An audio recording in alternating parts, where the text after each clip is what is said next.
রমজান মাসের চাঁদ যখন পশ্চিম দিগন্তে আকাশে যখন উদিত হয়, ফতিহাত আবওয়াবুস সামা, আসমানে যত নিয়ামতের দরজা রয়েছে, আল্লাহর রহমত ছাড়া, আল্লাহর নিয়ামত ছাড়া আমরা কি এক কদম অগ্রসর হতে পারবো না?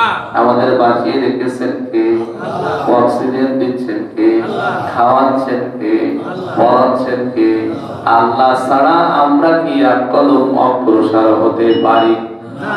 আমরা মুসলমান, আমাদের রমজানের চাঁদ উদিত হওয়ার সাথে সাথে জান্নাতের দরজা শুধু আমার আল্লাহ খুলে দেন না, জাহান্নামের দরজাগুলো আবওয়াবু জাহান্নাম, জাহান্নামের দরজাগুলো আমার আল্লাহ রমজানের বরকতে সম্মান রক্ষার্থে বন্ধ করে দেন। সুবহানাল্লাহ।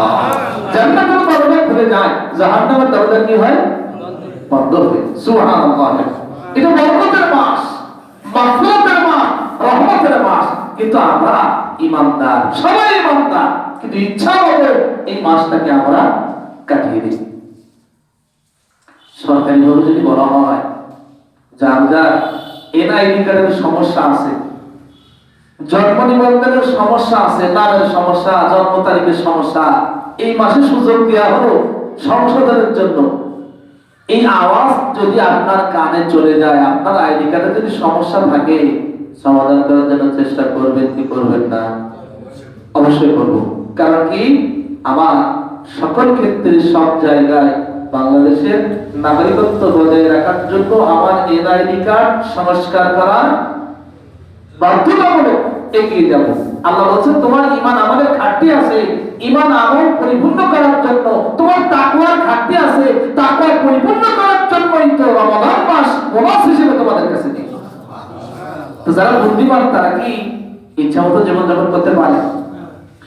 সম্মানিত ভাইরা আমার, রমজান মাস অন্যান্য মাসের চাইতে শ্রেষ্ঠ কারণ, অন্যতম উল্লেখযোগ্য কারণ হচ্ছে আরেকটি।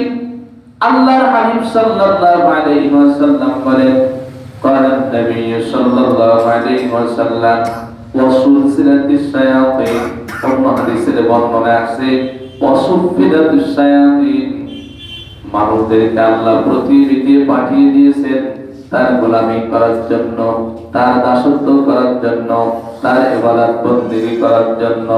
শয়তানকেও আমার আল্লাহ পৃথিবীতে পাঠিয়েছেন।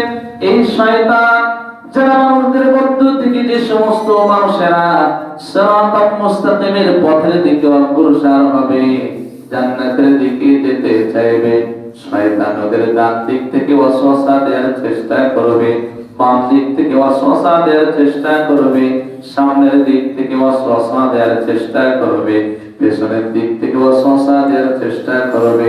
শয়তানকে আমার আল্লাহ এমন পাওয়ার দিয়ে দিয়েছেন, এমন ক্ষমতা দিয়ে দিয়েছেন, পৃথিবীর এমন কোন জায়গা নেই সেই জায়গায় সে প্রবেশ করতে পারে না। ইমাম সাহেবরা যখন করে কাতার সোজা করেন, কাতারের মাঝখানের জায়গা পূরণ করে শয়তান ঢোকা দেবে। কিছু কিছু মুসল্লিরা বলে, আবার মনে করে মসজিদ হচ্ছে পবিত্র জায়গা, মসজিদে আবার শয়তান আসতে পারে নাকি? আমাদের কাছে প্রশ্ন করে অনেক মানুষ যে মসজিদ হচ্ছে ভালো জায়গা, পবিত্র জায়গা, ভালো জায়গা, কি শয়তান যায়? মনে রাখবেন, শয়তান মন্দিরে যায় না, শয়তান গির্জায় যায় না, কারণ শয়তানের কাজ তো সেই জায়গায় হয়। শয়তান সে জায়গায় যায় যে জায়গায় শয়তানের কাজ করা হয় না।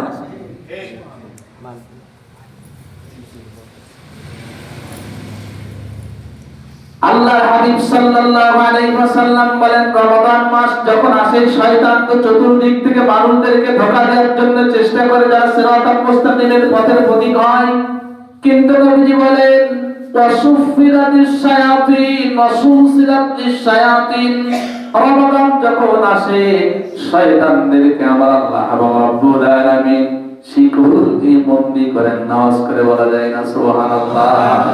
এই কারণে কিছু মানুষ রয়েছে বাকি 11 মাস নামাজ পড়ে না, কিন্তু রোজার মাস আসলে অনেকে নামাজে হয়, কে হয় না? হয়। কিছু মানুষ আবার টিটকারি বাঁধে না, টিটকারি বাঁধে না, ছোট করে দেখার কোনো সুযোগ নাই। আমি নামাজি, 5 ওয়াক্ত নামাজি, কিন্তু একজন মানুষ নিয়মিত নামাজি না, তাকে নিয়ে ঠাট্টা করার কোনো সুযোগ নাই। কিছু মানুষ বলে 2 ওয়াক্ত কেন পড়িস, পড়ার কি দরকার, ওইটা না পড়াই ভালো, এরকম মানুষ বলে না। খবরদার, ফামান ইয়ামাল মিসকালা খাইরান ইয়ারা ওয়া মান ইয়ামাল মিসকালা যাররাতিন শাররান ইয়ারা। যারা পরিমাণ পরিমাণ যদি কেউ ভালো কাজ করে সেটাও আল্লাহ কিয়ামতে উঠাবে, পরিমাণ খারাপ কাজ করলেও সেটাও আল্লাহ উঠাবে। সবাই অনেক সর্বজন নদীকে যেতে পারছে না, অহংকার করার কোনো সুযোগ নাই। এখন কথা হচ্ছে সাইফুল্লাহ সিদ্দিক বুঝলাম শয়তান বন্দী করা, তারপরও রোজার মাসে মানুষ রোজা রাখে না, মিথ্যা বলে, সুদ খায়, ঘুষ খায়, গীবত করে, চগলখড়ি করে, জেনা করে, আছে না নাই? শয়তান বন্দী করে, তারপরও মানুষ কেন শয়তানি করে? উত্তর হচ্ছে শয়তান বন্দী করা থাকে। এই মোবাইলটা আমার সামনে আছে, সারা রাত চার্জ দিলাম, সকালবেলা চার্জ থাকবে, যত ব্যবহার করবো আস্তে আস্তে আস্তে আস্তে কমবে, আবার চার্জ দেব, আবার চলবে। শয়তান 11 মাস বন্দী থাকে না, 1 মাস বন্দী থাকে। 11 মাস যে আমাদেরকে চার্জ দিয়েছে, এই চার্জ রমজান মাসেও চলতেছে। দ্বিতীয় নম্বর উদাহরণ হিসেবে নিতে পারেন, আল্লাহ রাব্বুল আলামিন বলেন, ইয়া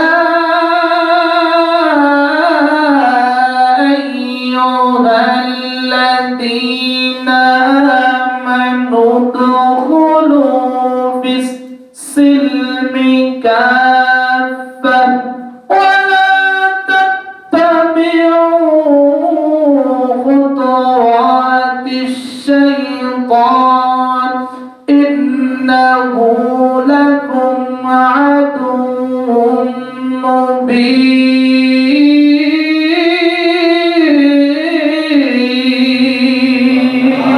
ইয়া আইয়ুহাল্লাযীনা আমানু, হে ঈমানদারেরা, উদখুলু, তোমরা প্রবেশ করো, ফিস-সিলমি কাফফা, ইসলামের মধ্যে পরিপূর্ণভাবে প্রবেশ করো।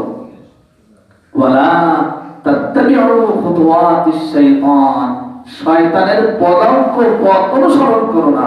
শয়তানের পথ কি? কোরআন হাদিস স্টাডি করে দেখবেন, কোরআনে আছে শয়তানের পথ সিস্টেম হচ্ছে 17টি, হাদিসের বর্ণনা আরো অনেক আছে। মিথ্যা বলা শয়তানের পথ, জেনা করা শয়তানের পথ, চগলখড়ি করা শয়তানের পথ, সুদ খাওয়া শয়তানের পথ, ইত্যাদি ইত্যাদি অনেক আছে।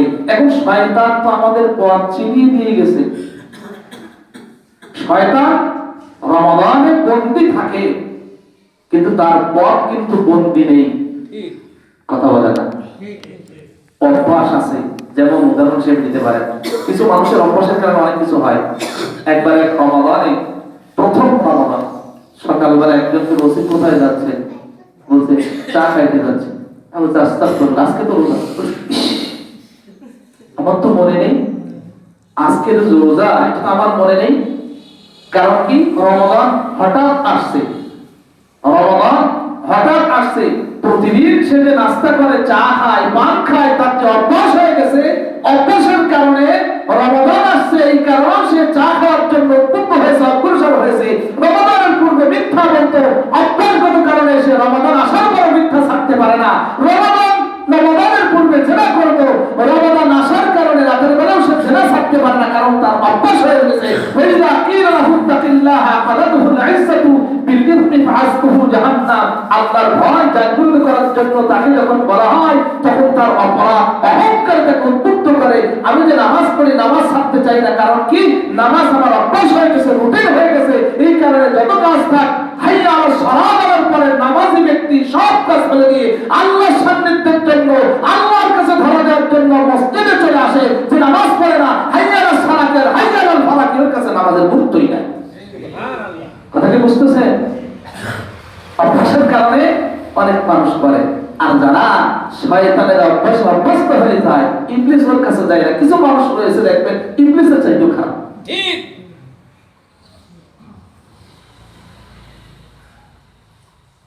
কিছু অপরাধ কমে, 100% অপরাধ কমে না। তাহলে এই রমজান মাসে শয়তান কি করা হয়? বন্দী করা হয়। এই সুবর্ণ সুযোগে আমরা যদি ভালো হতে না পারি, ওয়াজ নসিহতে কাফির হবে।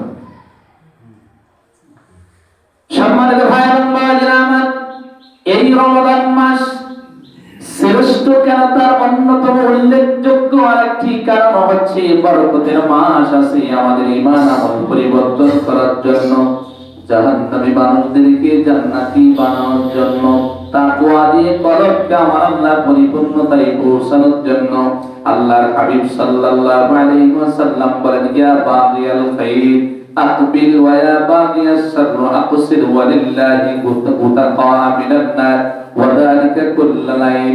এই রমজান মাস যখন আসে, একজন ঘোষণাকারী বলতে থাকে, ওহে কল্যাণকারী, অর্থাৎ আমরা নামাজ পড়তে আসছি আমাদের কল্যাণের জন্য না অকল্যাণের জন্য? রোজা রাখছি আমাদের কল্যাণের জন্য না অকল্যাণের জন্য? কোরআন তেলাওয়াত করে আমাদের কল্যাণের জন্য না অকল্যাণের জন্য? আল্লাহ নবী বলেন, একজন আহ্বানকারী ডাক দিয়ে বলেন, ওহে কল্যাণকারী, এবং যারা পাপ করে তাদেরকেও ডাক দিয়ে বলেন, বাগিয়াস শাররিয়া কুসিদিল্লাহ, বিরত হও, খারাপ কাজ থেকে বিরত হও, মিথ্যা থেকে বিরত হও, জিনা থেকে বিরত হও, সগলপুরি থেকে বিরত হও, দর্শন থেকে বিরত হও, মানুষের উপরে জুলুম থেকে বিরত হও। আল্লাহ নবী বলেন, শুধু তাই নয়, এই রমজান মাসে আমার আল্লাহ রাব্বুল আলামিন বহু মানুষদেরকে, জাহান্নামীদেরকে ক্ষমার ঘোষণা করেন, অসংখ্য অগণিত, যার কোনো নাই। 1 লাখ, 2 লাখ, 3 লাখ, 4 লাখ, 5 লাখ, 1 কোটি, 2 কোটি, 5 কোটি, 100 কোটি, এরকম কোন সংখ্যা বলেন নাই। নবীজি আমার বলে, রমজানের রাতে অসংখ্য অগণিত, যেটা সংখ্যায় আসে না, অসংখ্য অগণিত জাহান্নামী মানুষদেরকে আমার আল্লাহ জাহান্নাম থেকে মুক্ত করে জান্নাতের ভিতরে প্রবেশ করা। এটা শুধু লাইলাতুল কদরের রাতে না, এটা শুধু একমাত্র রাতে না। আল্লাহ নবী বলেন, ওয়াদালিকা কুল্লা লাইলা, প্রতি রাতে অসংখ্য অগণিত জাহান্নামী বান্দা বান্দীদেরকে maaf করে জান্নাতের মেহমান হিসেবে আমার আল্লাহ কবুল করেন। সুবহানাল্লাহ। আমি সাইফুল্লাহ সিদ্দিক, আমার নামটা যদি আল্লাহর ক্ষমাপ্রাপ্তদের বান্দার তালিকায় যদি স্থান দিতে পারি, কতই না সৌভাগ্যবান আমি হব। সুবহানাল্লাহ। আফসোসে করে যাবে, ফেটে যায়। রমজান মাসে চায়ের দোকানে পর্দা টাকা, মুসলমান দাবি করে, আমি মুসলমান না? সম্মানের ভাই আমার, রমজান মাস উল্লেখযোগ্য হওয়ার, সম্মানিত হওয়ার অন্যতম আরেকটা কারণ হচ্ছে গুনাহ মাফ ও নিষ্পাপ হওয়ার সুবর্ণ সুযোগ। আল্লাহর হাবিব সাল্লাল্লাহু আলাইহি ওয়াসাল্লাম এই যে মেম্বারের উপরে খুতবা দেওয়ার জন্য এক কদম অগ্রসর হলেন। নবীজি বললেন আমিন, আবার বললেন আমিন, আবার বললেন আমিন। লম্বা চওড়া কথা, একটা আমিনের ব্যাখ্যা দেই। জিবরাইল আলাইহিস সালাতু ওয়াস সালাম বলেছিলেন, ইয়া রাসূলুল্লাহ, ইয়া হাবিবাল্লাহ, রমাদান মাস বরকতের মাস, রহমতের মাস, মাগফিরাতের মাস, নাজাতের মাস পাওয়ার পরে আল্লাহর যে সমস্ত বান্দা বান্দীরা মুত্তাকি হতে পারে না, তাকওয়াবান হতে পারে না, গুনাহ মুক্ত হতে পারে না, জাহান্নামের খাতা থেকে যারা নিজেদের নামটা কাটাতে পারে না, তারা ধ্বংস হোক, তারা ধ্বংস হয়ে যাক। আল্লাহ নবী জিবরাইল আলাইহিস সালাতু ওয়াস সালামের কথার সাথে সমর্থন করে বলেছিলেন আমিন, আমিন। অর্থাৎ নবীজি বোঝাতে চাইলেন, এই রমজান মাস আল্লাহ দিয়েছেন বান্দা ও উম্মত, তোমার ঈমান আমল পরিবর্তন করার জন্য সুবর্ণ সুযোগ দিয়েছে। কারণ আল্লাহ চান না কোন বান্দা বান্দীদেরকে জাহান্নামের ভিতরে নিক্ষেপ করবে, আল্লাহ শাস্তির মধ্যে নিয়ে যেতে চান না। আল্লাহ বান্দা বান্দীদেরকে সুবর্ণ সুযোগ দিয়েছেন ক্ষমা পাওয়ার জন্য, জান্নাত লাভ করার জন্য। এই সুবর্ণ সুযোগ যারা হাতছাড়া করে, তাদের চাইতে হতভাগা কবর পড়া পৃথিবীতে আর কেউ হতে পারে না। এজন্য সুবর্ণ সুযোগ আসছে, এই সুযোগ কাজে লাগানোর দরকার আছে না নাই? তাহলে রমজান মাস অন্যান্য মাসের চাইতে শ্রেষ্ঠ, এতে কি কোনো সন্দেহ আছে? আরো অনেক পয়েন্ট বললে আমি বলতে পারবো, কিন্তু আমি আমাদের করণীয় কি এটা আমি শেষ করতে পারবো না, কারণ স্বল্প সময় আমাদেরকে দেখা। তাহলে এই মাস আল্লাহর কাছে গুরুত্ব, আমাদের কাছেও গুরুত্বপূর্ণ হতে হবে। আমাদের কাছে গুরুত্বপূর্ণ যদি না হয়, তাহলে আমরা এটা যথাযথ ব্যবহার করতে পারবো না। একটা বাচ্চা, তার কাছে যদি 1000 টাকার একটা নোট আর পাশে যদি 1 টাকার একটা চকলেট যদি দেন, ওকে তো 1000 টাকার নোট দেবে না, চকলেটটাই বেছে নেবে। কারণ কি? তার কাছে 1000 টাকার নোট মূল্যহীন, কিন্তু চকলেটটা তার কাছে মূল্য। তা আমরা যদি জানি রমাদান মাসটা মর্যাদা সম্পন্ন, গুরুত্বপূর্ণ, তাহলে আমরা রমাদানের যথাযথ ব্যবহার করব। কিন্তু যারা রমাদান মর্যাদাপূর্ণ, সম্মানের মাস, এটা যারা জানবে না, বাচ্চাদের মতো, তাদের কাছে এরকমই মনে হয়। তাহলে আসুন, এই রমাদান মাসে আমাদের নৈতিক দায়িত্ব কি, কর্তব্য কি? আমরা তো আশরাফুল মাখলুকাত, আমরা তো বেপরোয়া জীবন যাপন করতে পারি। এক নম্বর নৈতিক দায়িত্ব হচ্ছে সিয়াম পালন করা। যেটা বলুন তো, কি পালন করা? রোজা রাখা, যেটা আমাদের আঞ্চলিক ভাষায় বুঝি রোজা রাখা। কি রাখা? আরবিতে বলা হয় সিয়াম, রোজা রাখা। এখন রোজা রাখা কি জিনিস? সুবহে সাদিক থেকে সূর্যাস্ত পর্যন্ত যাবতীয় পানাহার থেকে বিরত থাকা, এটাকে কি বলা হয়? সিয়াম বা রোজা, নাকি? জি আলহামদুলিল্লাহ, আপনারা এসেছে আলহামদুলিল্লাহ, সবাই রোজাদার। যারা বালেগা, প্রত্যেকটা মুসলমান নরনারীর উপরে রোজা রাখা সুন্নাত না মুস্তাহাব? যারা বলে ইমানে আওয়াজ দিয়ে বলে ফরজে কিফায়া না ফরজে আইন? আমার বাবা, আমার আত্মীয় স্বজন যদি আমার পক্ষ থেকে রোজা রাখে, হবে তো? আমি সবার মানুষ, সুস্থ মানুষ, যদি আমার পক্ষ থেকে রাখে, হবে তো? না। তবে হ্যাঁ, সাত দিয়েছে কাদের ক্ষেত্রে? আইয়াম মাদুদা, রোজা আসার পরে ফামান কানা মিনকুম মারিদান, কেউ যদি অসুস্থ হয়, হ্যাঁ এখন অসুস্থ হয়েছে, রোজা রাখতে পারে না, তখন পরবর্তী দিন গণনা করবে। পরবর্তী দিনে যদি সে রোজা রাখে, রোজার সওয়াব আদায় হয়ে যাবে। কিন্তু যদি ইচ্ছা করে কেউ রোজা ছেড়ে দেয়, আল্লাহর নবী বলেছেন, একটা রোজা যদি কেউ ইচ্ছা করে ছেড়ে দেয়, সারা জীবন যদি রোজা রাখে, তারপর রমজানের রোজার সে হাকিকত, রমজানের রোজার পূর্ণতা সে পৌঁছাতে পারবে। নাউজুবিল্লাহ। এখন যদি অসুস্থ হয়েছে, সুস্থ হওয়ার যদি সম্ভাবনা না থাকে, তাহলে কি করবে? ফিদিয়াতু মিসকিন, ফিদিয়া দেবে। ফিদিয়াটা কি? একজন অসহায় দরিদ্র মিসকিন, অর্থের অভাবে ভালো খেতে পারে না, অর্থের অভাবে ভালো করতে পারে না, এমন একজন মিসকিনকে রমাদানের সেহরি, ইফতারি বা সন্ধ্যা রাতে দুই বেলাতে আমরা খাই, এই দুই বেলা অথবা তিন বেলা ইফতারি সহ, এই তিন বেলা অথবা দুই বেলা একজন মিসকিনকে খেতে দেবে যে রোজা পালন করে। যদি আমরা এই ফিদিয়া দেই, তাহলে অসুস্থ ব্যক্তির পক্ষ থেকে আদায় হয়ে যাবে। সুবহানাল্লাহ বিহামদিহি। তাহলে এক নম্বর আমাদের দায়িত্ব কি? রোজা রাখা। কোন অবস্থাতেই আমরা রোজা ছাড়বো না। রোজার ফজিলত সম্পর্কে আমরা আলোচনা করেছি। দ্বিতীয় নম্বরে আমাদের রমাদানুল মুবারকে আমরা কি দায়িত্ব পালন করব, তার পূর্বে একটি কথা না বললেই নাই। সিয়াম পালনের পূর্ব, সিয়াম কবুল হওয়ার পূর্ব শর্ত কি? নামাজ পড়ি, রোজা রাখি, হজ করি, সাদকা করি, কোরআন তেলাওয়াত করি, কিন্তু ঈমান আমাদের পরিবর্তন কেন হয় না?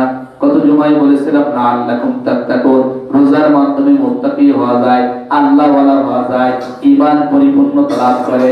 কিন্তু রোজার পূর্বে মিথ্যা বলতো, রোজার পরেও মিথ্যা বলে, রোজার পূর্বেও জিনা করতো, রোজার পরেও জিনা করে, রোজার পূর্বেও জমির সীমারেখা পরিবর্তন করতো, রমাদানের পরেও একই কাজ করে। তাহলে বুঝতে হবে রোজা তার পরিবর্তন করেনি। ইন্নাস সালাতা তানহা আনিল ফাহশাই ওয়াল মুনকার, আল্লাহ বলেন নিশ্চয়ই নামাজ যাবতীয় দুরাচার, পাপাচার, অশ্লীল, মন্দ, খারাপ কাজ থেকে বিরত রাখে। নামাজ পড়ি সুদ খায়, নামাজ পড়ি ঘুষ খায়, নামাজ পড়ি জিনা করি, নামাজ পড়ি মিথ্যা বলি, আমাদের এলাকায় নাই? আর আমি আপনার কথা বলছি না, আমার কথাই বলি। আমি নামাজ পড়ি, আমার নিজের চরিত্র পরিবর্তন হয় না, তাহলে বুঝতে হবে আল্লাহর কথা ভুল। কথা বলে না, আল্লাহর কথা কি ভুল হওয়ার সুযোগ আছে? সম্ভাবনা আছে। নামাজ পড়তেছে, রোজা রাখতেছে, আবার নামাজ, আবার রোজা, আমার চরিত্র পরিবর্তন করছে না, তাহলে কুসকালা হয়, কোথাও না কোথাও ত্রুটি আছে। ঠিক আছে, ত্রুটি আছে। কি ব্যাপার? কত সময় আলোচনা করেছি, আওয়াজ হয় না কেন? দাদু উঠছে। কোথায় ত্রুটি আছে, কোথায় সমস্যা আছে, সমস্যা আগে বের করতে হবে, তারপরে সমাধান হবে। আমার কি রোগ হয়েছে, রোগটা না ধরতে পারলে ঠিক করে হবে না। মাথায় সমস্যা হয়েছে, সব কারিগর ডাক্তার দেখালাম, নর্তাতে দেখালাম, সাতক্ষীরা দেখালাম, তারা এক্সরে করলো, আল্ট্রাসাউন্ড করলো, কোনো কিছুই খুঁজে পায় না, শুধু দেখে ভিটামিন শুধু খায়, কিছু হয় না। খুলনায় গেলাম, যাওয়ার পরে এমআরআই করলাম, বললো স্পাইনের সমস্যা লেভেল 4 5-এ, ওষুধ দিচ্ছে, ওষুধ খাই ভালো থাকে, ওষুধ না খেলে। তাহলে রোগ না হতে পারলে ওষুধ খাইলে কাজ হবে না। তাহলে আমাদের রোজা, আমাদের নামাজ, আমাদের কেন চরিত্র পরিবর্তন হচ্ছে না? ত্রুটি আছে কোথায়? প্রত্যেকটা ইবাদত কবুলের পূর্ব শর্ত আছে। এক নম্বর শর্ত মুখস্থ করে যান। এক নম্বর শর্ত হচ্ছে বিশুদ্ধ ঈমান। কি বিশুদ্ধ ঈমান? ঈমান কি জিনিস? ঈমান হচ্ছে বিশ্বাস। ঈমানের পূর্ব শর্ত হচ্ছে, ঈমানের শর্ত হচ্ছে, ঈমানের শর্ত তিনটা। এক নম্বর হচ্ছে অন্তরে বিশ্বাস, মৌখিকভাবে স্বীকৃতি, বাস্তবে আমল। আল্লাহ কয়জন? নামাজ পড়তে হবে নির্দেশ কার? অন্তরে মেনে নিলাম, মৌখিকভাবে স্বীকৃতি দিলাম আল্লাহ ছাড়া মাবুদ নাই, আল্লাহ ছাড়া আইনদাতা নাই, আল্লাহ ছাড়া বিধানদাতা নাই, এবং আল্লাহ নামাজ কায়েম করার কথা বলছে, রোজা রাখার কথা বলছেন, বাস্তবে আমরা আমল করলাম। ঈমানের রকম হচ্ছে 6টা। এক নম্বর আল্লাহর প্রতি ঈমান, ফেরেশতাদের প্রতি ঈমান, কিতাবের প্রতি ঈমান, নবী পয়গম্বরদের প্রতি ঈমান, তাকদীরের প্রতি ঈমান এবং পরকালের প্রতি ঈমান। 6টা বিষয় যদি আমাদের ভিতরে কোনটা অনুপস্থিত থাকে, নামাজ পড়বো, রোজা রাখবো, কিন্তু আমরা চরিত্র পরিবর্তন। দ্বিতীয় নম্বরে হালাল খাদ্য খাওয়া। আমি আপনাকে বলছি না, আমি সাইফুল্লাহ সিদ্দিক কতটুকু হালাল খাই? প্রত্যেকটা ইবাদত কবুলের পূর্ব শর্ত হচ্ছে হালাল খাদ্য খাওয়া। পবিত্রতা দুই প্রকার, বাহ্যিক পবিত্রতা, আধ্যাত্মিক পবিত্রতা।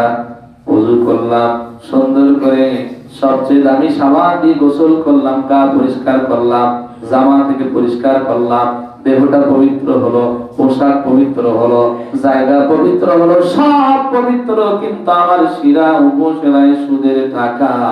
কিয়ামত পর্যন্ত বলেন তো, সিজদা করলে কি সিজদা মসজিদের উপরে উঠবে? আমি বাজার করতে গিয়ে ময়লা যুক্ত 2 টাকার নোটও আমি নেই না।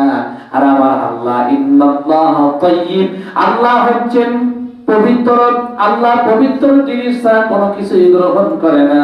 আল্লাহ নবী বলে, যে শরীরের ভিতরে হারাম রক্ত প্রবাহমান, হারাম রক্ত তো দূরের কথা, 1 লোকমা হারাম খাদ্য খেলে 40 দিন পর্যন্ত তার কোন ইবাদত বন্দেগী আল্লাহর দরবারে মঞ্জুর হবে না। জোরে বলেন সুবহানাল্লাহ।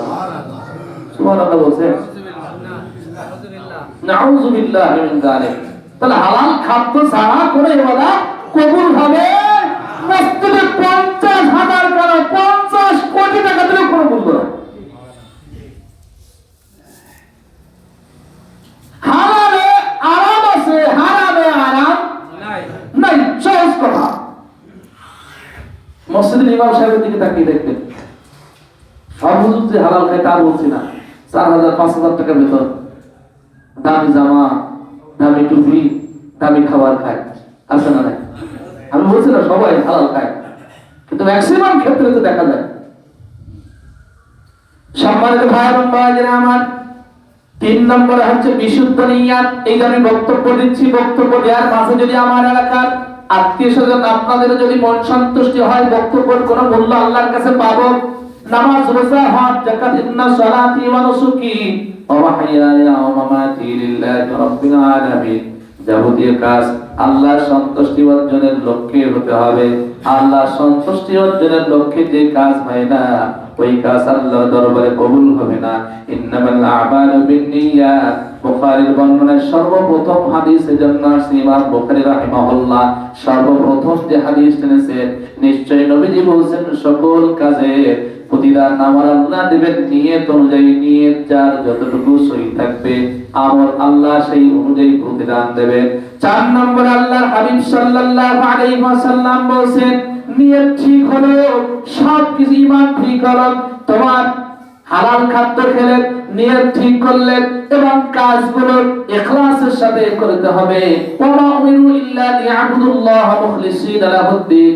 যে কাজের মধ্যে একগ্রতা নাই, যে কাজের মধ্যে বিশুদ্ধতা নাই, যে কাজের মধ্যে নম্রতা নাই, ভদ্রতা নাই, ওই কাজটি কিন্তু সুন্দর হয় না।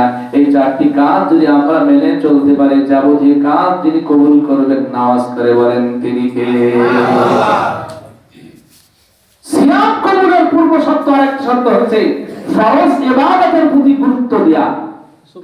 নামাজ পড়ার ফরজ, রোজা রাখার ফরজ। যেমন আল্লাহর বান্দা আছে রোজা রাখে কিন্তু নামাজ পড়ে না, ঠিক আছে না? রোজা রাখে নামাজ পড়ে না, কোন ধরনের ইমানদার আমার তো বুঝেই আসে না। 5 ওয়াক্ত নামাজ 5টা ফরজ, রোজা হচ্ছে একটা ফরজ। তারাবির নামাজ পড়ে কিন্তু ফজরের নামাজ পড়ে আছে, এগুলো তো আমাদের জানা কথা। এজন্যই তো বলছি রোজা কবুল হওয়ার অন্যতম একটি শর্ত হচ্ছে ফরজ ইবাদতের প্রতি গুরুত্ব দেওয়া। রোজা যেমন ফরজ, নামাজও ফরজ। সম্মানিত ভাই এবং বোনেরা আমার, সিয়াম কবুল হওয়ার অন্যতম একটি শর্ত হচ্ছে গুনাহমুক্ত জীবন যাপন করা। এই গুনাহমুক্ত জীবন যাপন কি হতে পারে? মিথ্যা, চগলখুরি, সুদ খাওয়া, ঘুষ খাওয়া, জেনা করা, ব্যভিচার করা, জুলুম করা, অত্যাচার করা। রোজা রাখে, জবানের হেফাজত করতে পারে না, মিথ্যা বলে জিহ্বা দিয়ে, গীবত করে জিহ্বা দিয়ে। তিনজনে এক জায়গায় বসলেই নিজের আত্মসমালোচনা নাই, নিজের ভিতরে হাজার দোষ রয়েছে সেটা নিয়ে কোনো কথা নাই। অন্যে কি করলো, অন্যে কি খাইলো, এটা নিয়ে চিন্তা ফিকির করা হয়। আমাদের আপন পাপের পাল্লায় অন্যের পাপ আমরা ওজন করি, কিন্তু নিজের পাপের পাল্লায় নিজের পাপটা আমরা ওজন করে দেখি না। কথা ঠিক কিনা?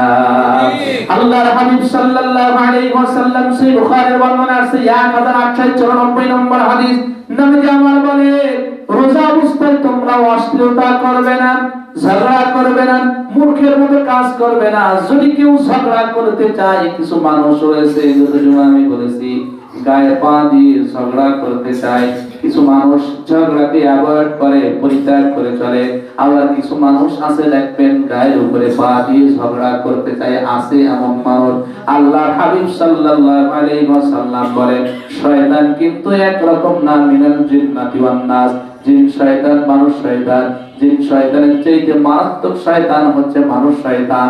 রমাদানুল মুবারকে জিন শয়তান বন্দী করা হলো, কিন্তু মানুষ শয়তান বন্দী করা হয় না। মানুষ শয়তান বন্দী করা হয় না। কারণ আমি যদি আপনাকে শয়তান বলি, আপনি আমাকে শয়তান করবেন। আপনিও শয়তান, আমিও শয়তান, তাহলে বাকি থাকলো কি? সম্মানিত ভাই এবং বোনেরা আমার, যেটা আমি বলতেছিলাম, এজন্য নবী বলেছেন, কেউ যদি তোমার সাথে ঝগড়া করতে চায়, তুমি কি বলবে? আনা সাইম, আমি সিয়ামরত অবস্থায় আছি, আমি রোজা আছি। একবার না, তুমি দুইবার বলবে, আল্লাহর বান্দা, তোমার সাথে গ্যাঞ্জাম করার টাইম আমার নাই, কারণ আমি রোজাদার, আমি রোজাদার। আল্লাহু আকবার। আল্লাহর হাবিব সাল্লাল্লাহু আলাইহি ওয়াসাল্লাম হাদিসের মধ্যে বলেন, মান লাম ইয়াদা কাওলাস সু ওয়াল আমালা বিহি ফালাইসা লিল্লাহি হাজাতা বিআন ইয়াদা তাআমাহু ওয়া শারাবুহু। যে ব্যক্তি রোজাদার অবস্থায় মিথ্যা ছাড়তে পারে না, গীবত ছাড়তে পারে না। গীবত মানে কি? অন্য মুসলমান ভাইয়ের দোষ ত্রুটি তার অনুপস্থিতিতে অন্যজনের কাছে বর্ণনা করা। মনে করেন একজন মানুষের ভিতরে একটা বড় অভ্যাস রয়েছে, তাকে না বলে তার অনুপস্থিতিতে তার অসম্মানের জন্য, তাকে খাটো করার জন্য কিছু মানুষদের সামনে বর্ণনা দিলাম, এটা হচ্ছে গীবত। হ্যাঁ, কোন গীবত? গীবত করা জায়েজ আছে, সমালোচনা করা জায়েজ আছে, যার দ্বারা ইসলামের ক্ষতি হয়, মানুষের ক্ষতি হয়, মানুষের অকল্যাণ হয়, তার গীবত করা জায়েজ আছে। যেমন আবু লাহাবের কথা কোরআনে আছে, ফিরআউনের কথা কোরআনে আছে, নমরুদের কথা কোরআনে আছে। নমরুদের মতো যারা জীবন যাপন করবে, নমরুদের মতো তাদেরকেও আল্লাহ আযাব দিয়ে ধ্বংস করবে, ফিরআউনের মতো আযাব দিয়ে ধ্বংস করবে। আল্লাহ গীবত করেছেন শুধুমাত্র মানুষদেরকে সতর্ক করার জন্য, সচেতন করার জন্য। আপনার কাছে এসে শুনছে অমুক ব্যক্তির ছেলেটা কেমন, অমুক ব্যক্তির মেয়েটা কেমন, কেন কি জন্য শুনছো? তার ছেলের সাথে আমার মেয়ের বিবাহ সুসম্পন্ন করার জন্য। এই জায়গায় বলা জায়েজ আছে, ওগুলো এলাকার বিশিষ্ট সুদখোর, না বললে বরং আপনার গুনাহ হওয়ার সম্ভাবনা আছে। তাহলে আমাদের সমাজের অবস্থায় গীবত করার লোক আছে না নাই? আছে। এই জন্য বিশেষ করে রমজান মাসে যে জায়গায় বসলে গীবত হওয়ার সম্ভাবনা আছে, এই জায়গাটাকে অ্যাভয়েড করা। মসজিদেও মানুষ গীবত করে, তাই বলে মসজিদ ছাড়া যাবে না। কথাবার্তা যত কম বলা যায়, জিকির আজকার যত বেশি করা যায়। যেটা আমি বলছিলাম, আল্লাহর হাবিব বলেছেন, যে ব্যক্তি মিথ্যা ছাড়তে পারে না, গীবত ছাড়তে পারে না, চগলখুরি ছাড়তে পারে না, কান, এই কান দিয়ে অনেক মানুষ সিনেমা দেখে, রোজা অবস্থায় নাটক দেখে, কান দিয়ে শোনে, কান শোনে, এই কানকে হেফাজত করতে পারে না। এই হাত কি হেফাজত করতে পারে না? আল্লাহর নবী বলেন অনাহারে থাকার কোনো মূল্য আল্লাহর কাছে নেই। সে জিহ্বার হেফাজত জানে না, চোখের হেফাজত জানে না, কানের হেফাজত করতে পারে না, হাতের হেফাজত করতে পারে না, পায়ের হেফাজত করতে পারে না, সারাদিন অনাহারে থাকার কোনো মূল্য আল্লাহর কাছে নেই। নাই, ঠিক। এটা রোজা কবুলের পূর্ব শর্ত। এটার হেফাজত লাগবে। মুখ দিয়েছেন তাই বলে ইচ্ছা মতো কথা বলা যাবে না, চোখ দিয়েছেন ইচ্ছা মতো অশ্লীল ভিডিও দেখা যাবে না, কান দিয়েছেন অশ্লীল বাক্য শোনা যাবে না, হাত দিয়েছেন গায়ে জোর আছে, যারা অসুস্থ, যারা দুর্বল তাদের উপরে প্রহার করা যাবে না। কথা কি বুঝতেছেন? হ্যাঁ, রোজা এমনি থাকলেই হয় না, এগুলো হলো রোজা কবুল হওয়ার পূর্ব শর্ত। সম্মানিত হাজিরিন, লম্বা চওড়া আলোচনা হয়ে যাচ্ছে। দ্বিতীয় নম্বরে আমাদের নৈতিক দায়িত্ব হচ্ছে এই রমাদান মাসে সাহারি করা। কি করা? সাহারি করা। কি করা? সাহারি করা। সাহারি না করলেও কিন্তু রোজা হয়ে যায়। সাহারি না করলেও রোজা হয়ে যায়।